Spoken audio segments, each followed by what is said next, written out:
All right, question 2. This one's similar to question 1, so I'm really driving these concepts home.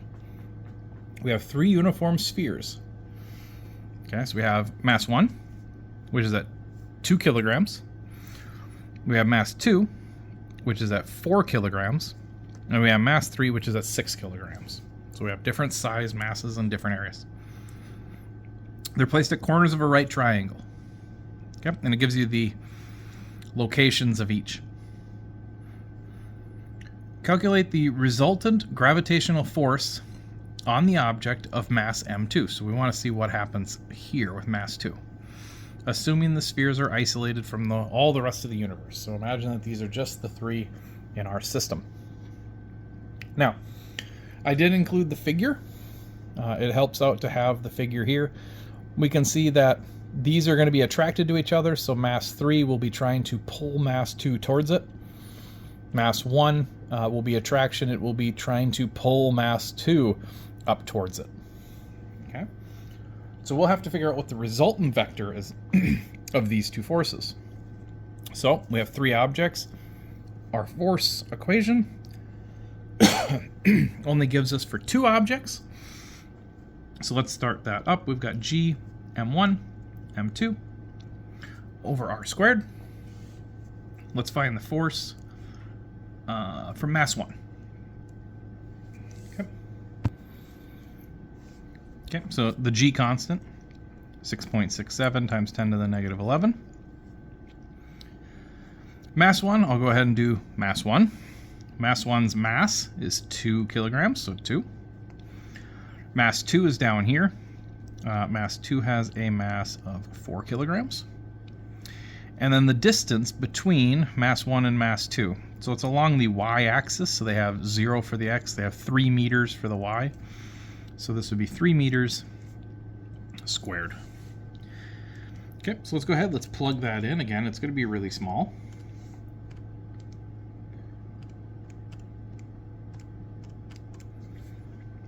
Okay, so hopefully that's plugged in right. We looked at 5.93 times 10 to the negative 11 newtons. Okay. It's a very little force there. The other one, F2, actually it'd be F3. Okay, that would be the force from this one on that one. It would be the same gravitational constant, 6.67 times 10 to the negative 11. It would be its mass, mass 3, which is 6 kilograms.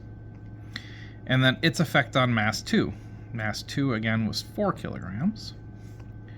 All divided by its radius. So here we see this is on the x-axis. Our determinants here tell us that that is negative 4 and 0. So the radius, it's going to get squared anyway. So we'll do 4 squared. Okay, and this will give us another force.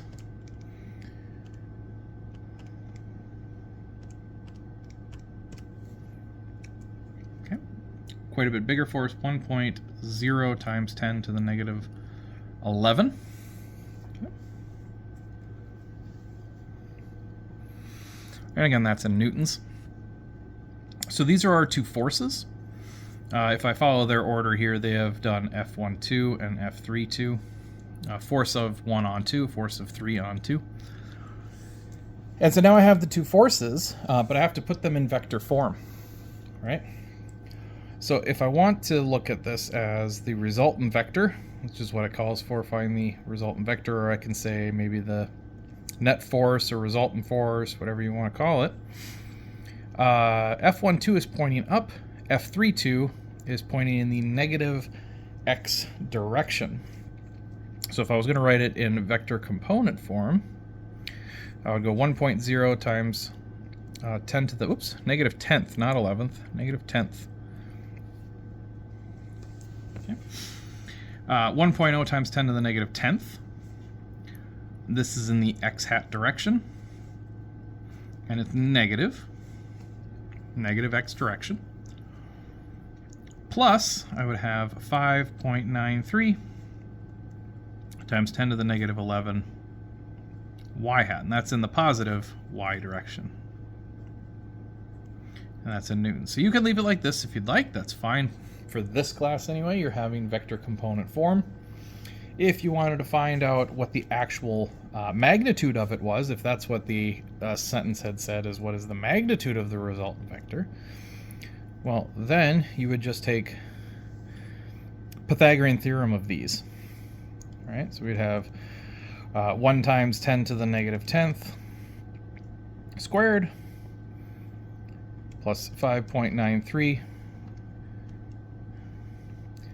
times 10 to the negative 11 squared, and then take a square root of that, and you would get 1.16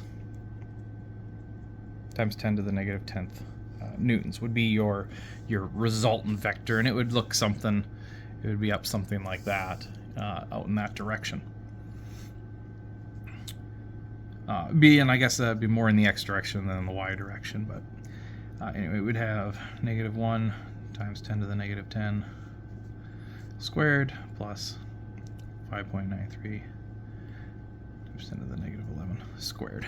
And that's how you'd find that force. And then you could also find the angle if you wanted to do that. You'd use tangent of the two components, and you could calculate what the angle of that vector is. For this problem, though, however, that's plenty good. That's what I'm looking for in the solution.